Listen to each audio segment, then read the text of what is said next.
Welcome. It is Monday, November 8th, 2021 at 7 o'clock p.m. This is the regular city council meeting for the city of St. Peter. We will call the meeting to order. Would all please join in the Pledge of Allegiance? I pledge allegiance to the flag of the United States of America and to the republic for which it stands, one nation, under God, indivisible, with liberty and justice for all. Everyone should have a copy of the agenda. Are there any changes or corrections to the agenda? If not, is there a motion to approve? So moved.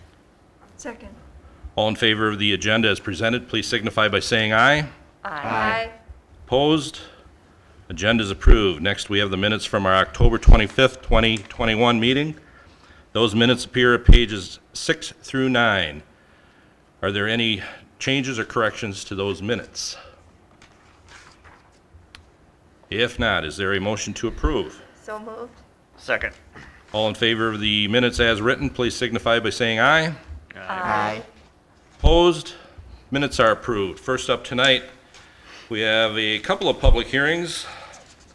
And we'll just go over some real general information first about the process.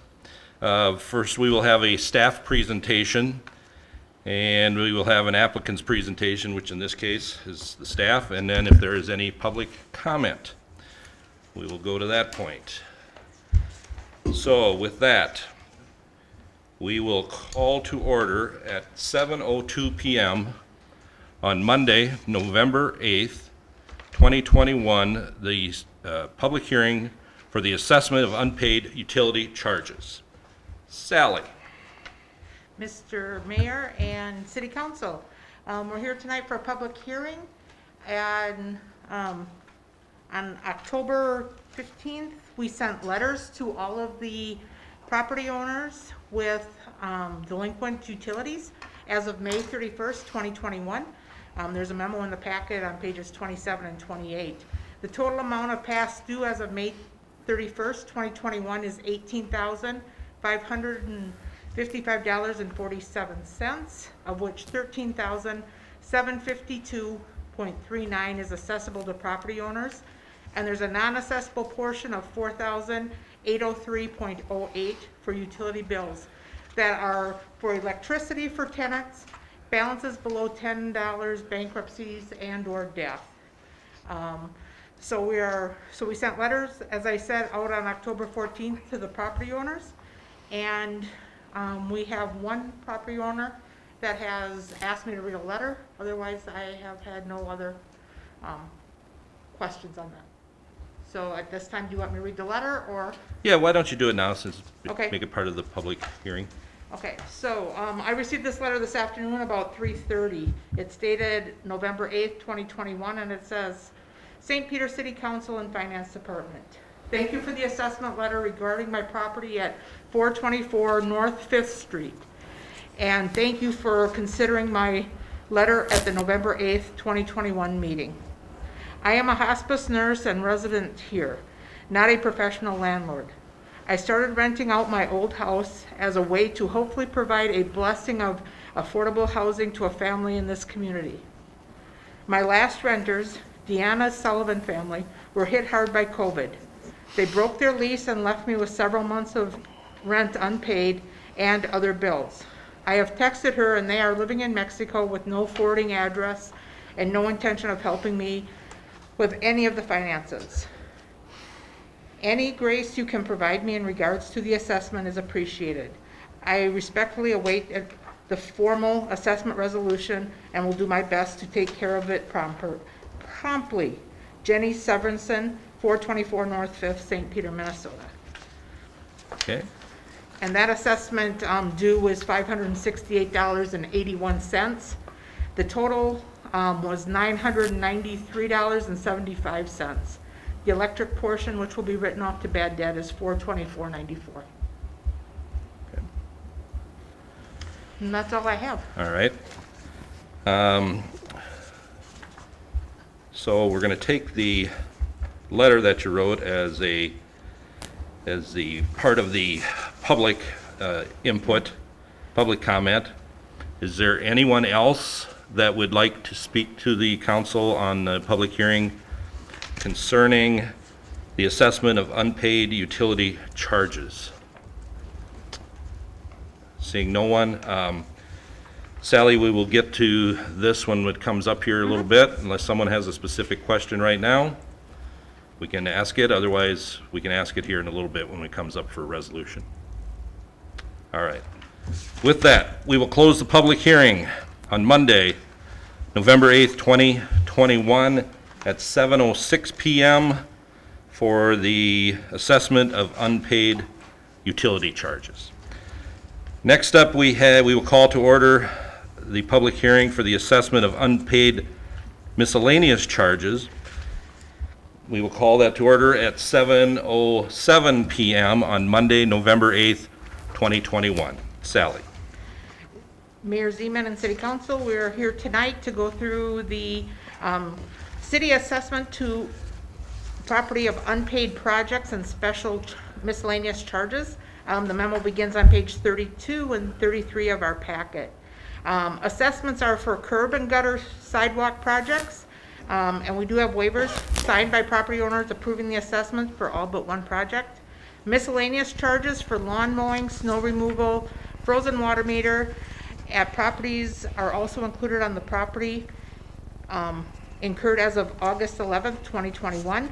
We also have put on as a miscellaneous charge the demolition, cleanup, and fire call for the bowling alley on the south end of town, and a private sewer replacement that happened at a property in town, and that's all on your list. The amount of assessments for curb, gutter, sidewalk, driveway demolition, and cleanup, fire call for the bowling alley, and private sewer replacement is $189, $414.28. Lawn mowing, snow removal, and frozen water meter charges are $1,680. Property owners have been, again, we sent letters on October 15th, so they have been notified of these assessments, and they have notified of the public hearing today. That's Okay. all I have. All right. Next, I will address again, is there anyone in the audience that would like to speak on the public hearing concerning the assessment of unpaid miscellaneous charges? Seeing no one, Sally, you have anything else to add at this Nope, point? not Okay. this one. Seeing no one, we will close the public hearing on Monday, November 8th, 2021 at 7:09 p.m. for the assessment of unpaid miscellaneous charges. Thank you, Sally. Thank you. Sally, you can probably just stay there. I think you're up here pretty quick, unless we get some other person, somebody else that wants to speak. Next, we will address visitors. Is there anyone in the audience that would like to speak to the council on any agenda item? Seeing no one, is there anyone in the audience that would like to speak to the council on any matter whatsoever? Seeing no one, we will go to the consent agenda. The consent agenda begins in detail on page 11 and concludes with the resolution on page 26. It includes the following budgeted purchases in excess of $10,000 to metering and technology solutions for 200 meter bodies and register heads for $28,880.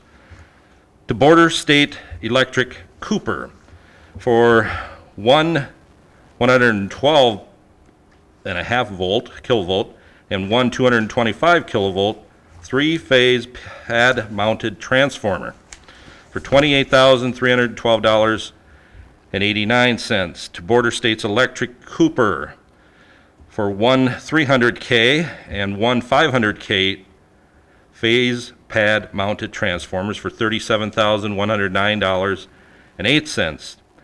To Irby Amorphous for one 220 kilovolt and one 750 kilovolt three-phase pad-mounted transformer for $46,736. To Irby Silicon for 10 single-phase pad-mounted transformers for $49,603.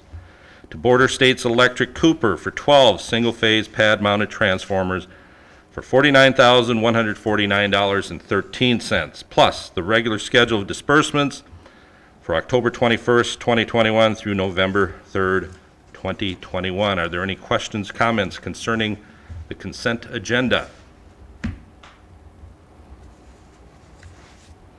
If not, is there a motion to approve? So moved. Second. Now, any questions or comments? Call the roll, please, Barb. Mayor Zeman. Aye. Councilmember DeVos. Aye. Councilmember Rutha. Aye. Councilmember Carrie Johnson. Aye. Councilmember Noel. Aye. Councilmember Ed Johnson. Aye. Consent agenda is approved. Next up, we have the unfinished business, and the first up is the assessment of unpaid utility charges. Sally?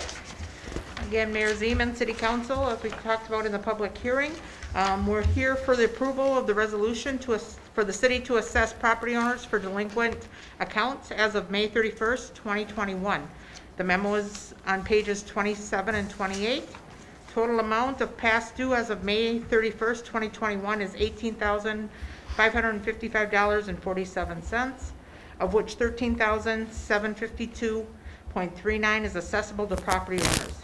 Again, the non-assessable portion of $4,803.08 is for utility billings that are electricity for tenants and balances below $10 and bankruptcy and death. The resolution to assess owners for the past due utility accounts is found on pages 29 and 30. Questions? Okay, questions for Sally? Carrie? Sally, in the memo, you detailed what the contact looks like for mailings. For some of these, is there in-person or over-the-phone engagement? Like, for instance, the woman that wrote the letter, with those tenants, was there any in-person engagement? Because over the year, we had MVAC funds available. Are these are no contact sort of situations? Well, we send delinquent notices all the way through up until we put them on the assessment roll. So both the landlord and the tenant get those delinquent notices. You know, we don't personally call people. The disconnect process goes into effect. If they're 2 months past due, they can be disconnected or limited depending upon the time of year. So there is contact with the tenants to try and get them to pay if they have left for whatever reason with no forwarding address. The only way we can go is with the tenant or with the landlord. Are they ever contacting you though to work something out? We set up payment arrangements with them when we set out the delinquent notices. You know, we don't, they can come in and, you know, if they're 2 months past due, we will say, what can you pay today or where can we get you going? And then we do give them the numbers for MVAC, for Nicollet County Social Services and the Salvation Army heat share. So we do give them those contact numbers and how to go about, you know, to contact them because there is money available. And maybe you don't recall, but I wanted to ask for the individual who wrote the letter, was there contact with either the tenants or the property owner throughout, or is the first contact the letter as a response to the public hearing? It wasn't the first contact. As I said, as she was the landlord, she was getting the delinquent notices at the same time that her tenant was past due, so she knows But from that. her to you? She had never contacted me. Okay. I don't know if she had reached out to my billing clerk or not. Okay, At I that was point. just curious about what But they are getting the notices. the so. notices look like, or how often you're getting calls. And- Yeah, that's almost every month that the notices go out, Right. so. Okay, thank you. Anyone else? Sally, so is Ms. Severson, is she asking for relief from the 568? Is that the way I'm understanding this, or is she just, I don't quite, Any grace you can provide me regarding the assessment is appreciated. So Okay. I'm not sure if she wants some reduced or if she Okay. wants a longer period than a year. Okay. I'm not sure. all right, okay. Any other questions? Shannon, excuse me. Do we have precedent for extending beyond the year? No. Let me answer that one just because of Sally's tenure with you. You have the ability to change that. This is being done according to the policy that the council's established.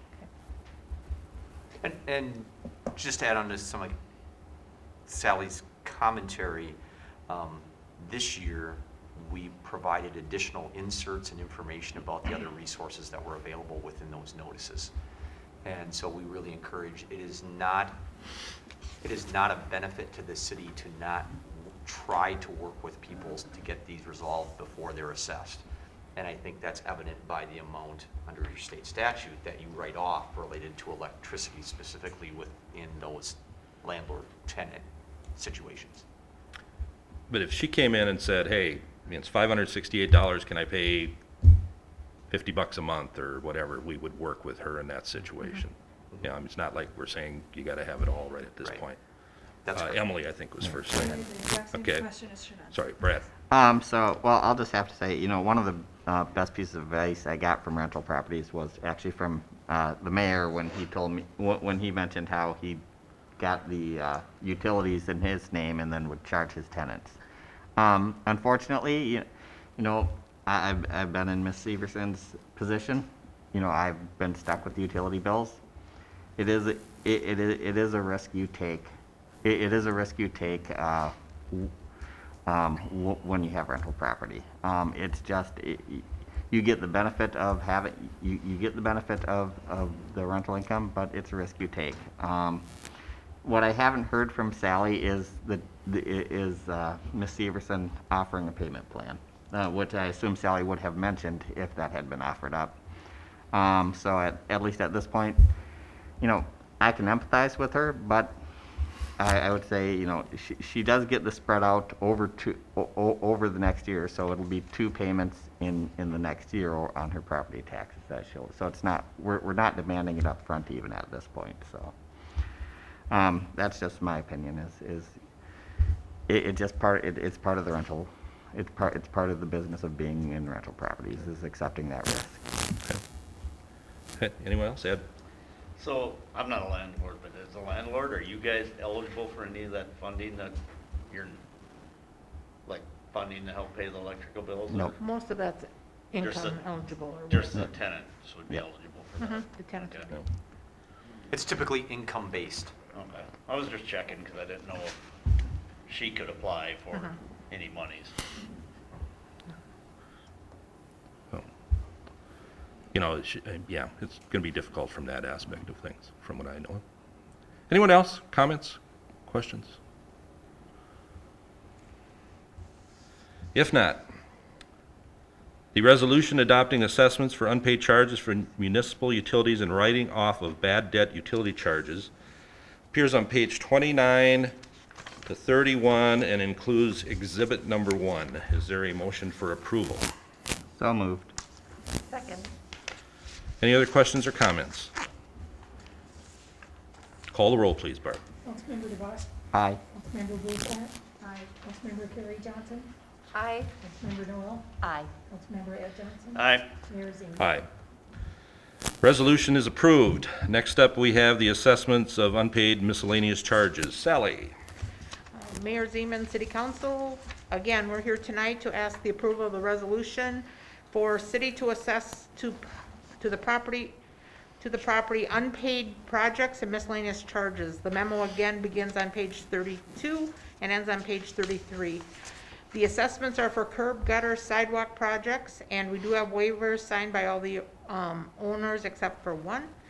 We have some miscellaneous lawn mowing and snow removal, and then frozen water meter properties were also included, and they were for properties for charges incurred and unpaid as of August 11th, 2021. We also added on there the demolition and cleanup and fire call for the bowling alley and a private water sewer replacement. The amount of the assessments for the curb, gutter, sidewalk, driveway, demolition and cleanup, fire call, and private sewer is $189,414.28. Lawn mowing, snow removal, and frozen meter is $1,680. Property owners have until December 10th, 2021 to pay these in full at the finance department, and no interest will be charged, so they can come in. And then after that, it'll be assessed to the county, and then interest will start accruing at that point. And then interest rates are 1% over the prime rate, as we have right now, that's listed in there. And then per our policy, the different, whether it's 1 year, 5 years, 10 years, or 15 years, that's all per our policy in there.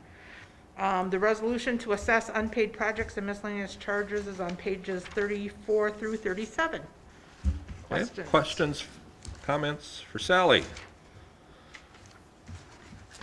A lot of this looks like it was done on the project that we had on North Third Street. You know, the majority of this that I'm Well, reading it. this is the shorter one, Livermore to Right, Union, right, yes. right, yep. Yep. And then there were a couple others that Okay. came through. If there are no questions, the resolution adopting assessment of unpaid miscellaneous charges appears on page 34 through 37, which includes Exhibit A. Is there a motion for approval? So moved. Second. Any other questions or comments? Call the roll, please, Barb. Councilmember Bluthart. Aye. Councilmember Carrie Johnson. Aye. Councilmember Noel. Aye. Councilmember Ed Johnson. Aye. Mayor Zeman. Aye. Councilmember DeVos. Aye. Resolution is approved. That concludes our unfinished business. Next, we have new business. First thing is the canvass of the 2021 election results. Todd? Mayor, members, information starts on page 38 within your packet. As you all know, state statute requires a canvassing or really a certifying of the election results, in this instance, based on the calendar this year before November 12th. The resolution starts on page 39. That is a true and accurate accounting of the election returns from November 2nd. Again, the resolution starts on page 39 and ends on page 40. Questions, comments? I just have one. Congratulations to all the candidates. Some of you are here tonight that will be joining us in January. So thanks for all your efforts, and thanks to everyone that, even the non-winners, for their efforts and participating. If there are no other questions or comments, the resolution canvassing the night, well, I know it I'm says going to change this to 2021. Yeah, we have on a our couple resolution. spots where it says 2019, but it's really 2021. Thank you, Mr. Mayor. Totals are, but the totals are right. The totals are correct. Okay, Yes, just wanted they to are. make sure. Yes, they are. I appreciate that. Wasn't sure there, okay. The resolution canvassing the 2021 municipal election returns appears on page 39 and 40. Is there a motion for approval? So moved. Second. Any other questions, comments? Call the roll, please, Barb. Councilmember Carrie Johnson. Aye. Councilmember Noel. Aye. Councilmember Ed Johnson. Aye. Mayor Zeman. Aye. Councilmember DeVos. Aye. Councilmember Bluthart. Aye. Resolution is approved. Next up, we have a community center lease renewal. For Kids Corner, room 110, Todd. Mayor, members, you may recall the last time we entered into an agreement of this type for lease space within the community center with Kids Corner. We entered a multi-year lease. However, room 110, they only wish to lease for 1 year. That year is soon coming to an end, and so we had conversation with them about their future plans for 110. And again, 6 or 8 months ago, they weren't sure. Now they're sure they want to lease that property, rent that room, which is located in the main hallway along 5th Street, so adjacent or actually across the hall from some of their other facilities. What you see included, this lease has been offered to them, and you'll see that it's signed, and it coincides in both financing and timeline with the other lease that they have in place for their other rooms. It includes the same rate per square footage with the same escalator, which is about 3% per year. And again, the total revenue that you'll see from this lease over the term through the end of 2024 is approximately $13,000. Again, this is in all respects very, very, very similar to the previous leases that you've had for all the tenants within the community center, and certainly with Kids Corner. And again, it's for only room 110 through that end of December 31st, 2024. The resolution starts on page 48. Questions? Carrie? I don't have a question, just a comment. It's really great to see the lease renewing for a number of years. I know childcare centers and childcare providers have been under a lot of stress throughout the pandemic. There was some funding available, city and state or otherwise, and from foundations. But, you know, childcare is still huge for our community, and to be able to provide such a great space in the community center with all of its amenities, it's great to see the 2 childcare centers that seem to be thriving. Thank you. Anyone else? Questions, comment? Not, the resolution approving execution of renewal lease with Kids Corner Child Center for room 110 in the community center appears on page 48. Is there a motion for approval? So moved. Second. Any other questions or comments? Call the roll, please, Barb. Councilmember Noel, Aye. Councilmember Ed Johnson, Aye. Mayor Zeman, Aye. Councilmember DeVos, Aye. Councilmember Rutherford. Aye. Councilmember Carrie Johnson. Aye. Resolution is approved. Next up, we have a Parkview Manor deed application. Todd? So Mayor, members, DEED stands for the Department of Economic and Employment, and they have a program that's been in place for a number of years that's called the Community Development Block Grant Program. In this instance, they call it Community Development Project Grant Program. And so there are a number of facets to this, but one of the facets to this relates to rental housing, multifamily rental housing, and certainly Parkview Manor likely qualifies for that type of funding. Again, this program is through the state of Minnesota. I'm asking that you pass a resolution really of support for up to $600,000. And I realize the numbers don't quite all jive exactly, because I'm hoping that you'll provide us with some room as we make that application and as we move over the next construction season or so for escalating prices. I think the most significant portion of this is really twofold. First of all, the grant, if you would receive approval to go into the final stage, you being Parkview Manor as a part of the city, 70% is provided by the state and 30% has to be matched locally. And so we're kind of walking a little bit of a line here related to how much are all these projects going to cost versus how much cash do they have. And there are some other requirements that they meet as well, as I illustrate within the memos that start on page 48 and go through page 50. The total anticipated project cost is roughly $750,000 right now, based on the last estimate that was done. And Chuck, you said on that board, I think that estimate was done probably about 2 months ago, 3 months ago, give or take a little bit. Something like that. We had a meeting today. As a Yep. matter of fact, this came up, and hopefully there will be enough funds. They're working to channel funds into this account to be able to do this. So, if everything works out from that regard, maybe the city ourselves won't have to do anything, but it can all be done through them. The process includes a pre-application, which is really what we would attach this resolution to. And if we're successful in that pre-application, that means we check off a lot of the boxes, supporting low income, meeting the federal requirements, some of those things that are listed on the bottom of page 40 and the top of page 50.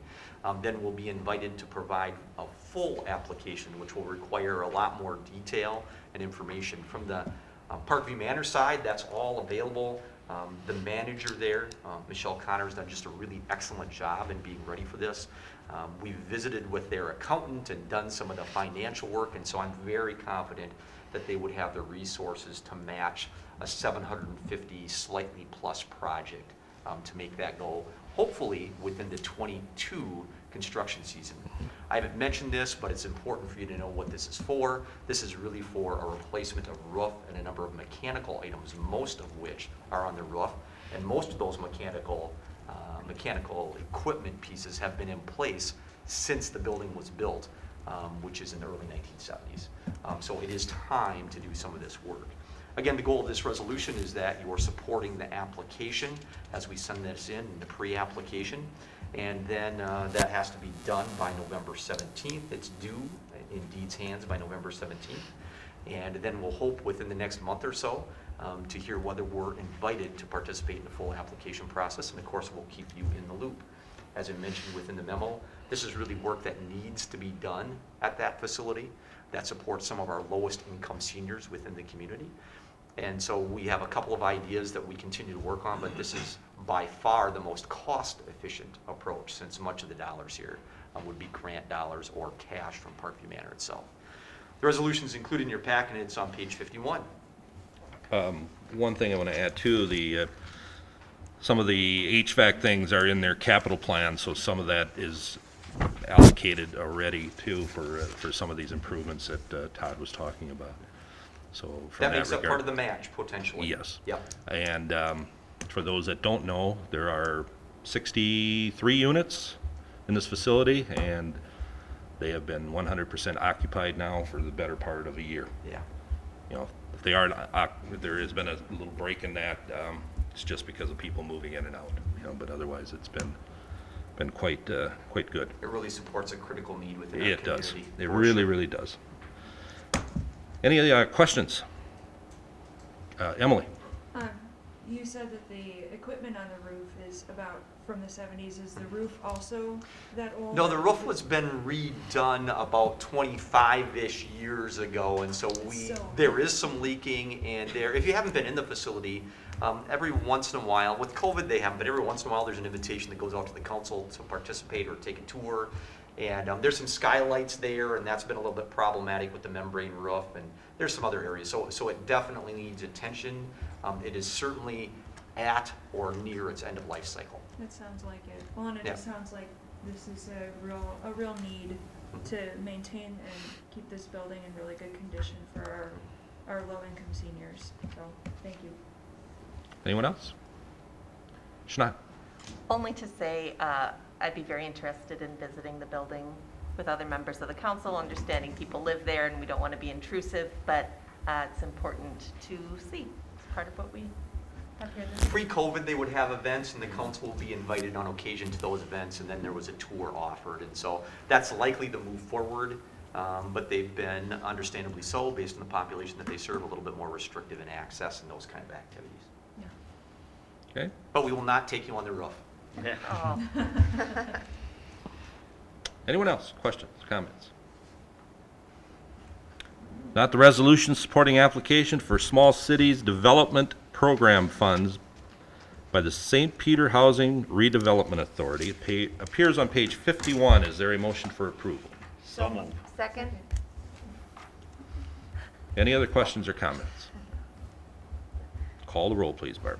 Councilmember Ed Johnson. Aye. Mayor Zena. Aye. Councilmember DeVos. Aye. Councilmember Bruflat. Aye. Councilmember Carrie Johnson. Aye. Councilmember Noel.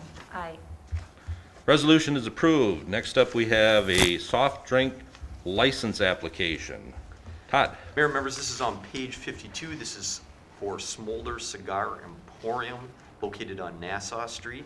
As you may recall, you had discussion about the licensing of this. This is a rather unique, rather unusual type of licensing that's provided through the state of Minnesota. And so they are allowed, within certain circumstances that are outlined within the memo on page 52, to provide for the sale of soft drinks. It's important, though, that they understand, and we will have a process in place, that the sale of soft drinks has to be incidental and is defined in statute by the city attorney in the best way that we can, knowing, as is indicated, that the statute is gray in some areas, that they can have a license. They've been previously background checked, so they meet the requirements of the background check for being able to sell soft drinks at this location. Mayor members, that's what I have for you for information. Happy to answer questions, as I know Jim is, and the resolution providing approval is on page 53. Questions? If not, the resolution approving the business license application for soft drink appears on page 53. Is there a motion for approval?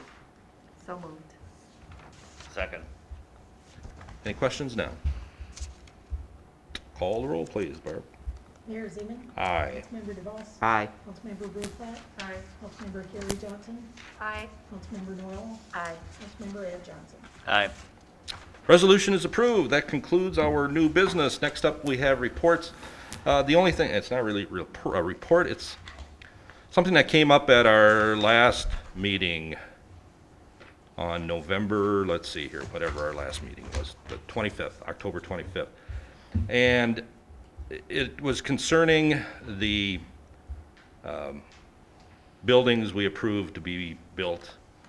And 2 weeks ago, when we had the meeting, I questioned the number of units, and I said there was 37 because I thought that was what we were told before, was 37 at our workshop.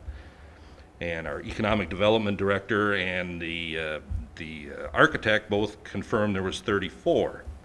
The minutes are right, but there are 37 units. I'm just bringing that up that, we need to make sure we're getting accurate information. It's kind of a moot point. There's nothing, to be said about it now. I just wanted to make it, but if all I had to do was count, and there was 37, which matched and 35 parking stalls. So that was my point a couple of weeks ago, and I just wanted to bring that up tonight, that was the actual number. That's all I got, Todd. Mayor and members, I have two quick ones. First of all, is just to remind folks that we have a Minnesota River Valley Transit Board meeting tomorrow, Tuesday, the 9th. And so for those members, Councilmember Buflat and the mayor are members of that currently. And so that's theoretically the last meeting of the year. There's some important things on there, one of which is to authorize the purchase of a new bus, and then the second of which is to provide authorization to apply for state funding for an 80% grant for 2 buses in the upcoming year. And then a rate or a fare discussion is part of that as well. As some of you may know, fares have been free here in St. Peter and in Le Sueur for the last, year plus. The days of that will be coming to an end based on federal funding. We will get federal funding through the 2022 year. However, DOT has recommended that we start moving into the fare world to get people moving in that appropriate direction, and they've encouraged us to build our reserves. And so that'll be part of the discussion of the board tomorrow, along with meeting dates and locations for the new year. And I think those are the primary agenda items for that meeting. Important stuff, much like Parkview Manor, the folks that use transit need transit. It's a very important service, certainly within our community. The second one that I have is Veterans Day closures. So city offices, except emergency offices, are closed on Thursday, Veterans Day. That's all I have, Mr. Mayor, except for the resolution at the end. All right. We will go to the resolution for calling for a closed session, but first, since we will not be returning to open session, we will only to adjourn, I should say. Anybody have anything they would like to add or share at this point? Comments? Nothing? All right. What a deal.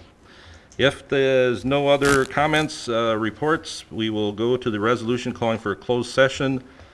And this closed session is for the purpose of discussing union contracts concerning the utilities, streets, and police officers union. That resolution appears on page 54. Is there a motion for approval? So moved. Second. Any questions, discussion? Call the roll, please, Barb. Councilmember DeBuss? Aye. Councilmember Bruflat? Aye. Councilmember Perry Johnson? Aye. Councilmember Noel? Aye. Councilmember Ed Johnson? Aye. Mayor Zeman? Aye.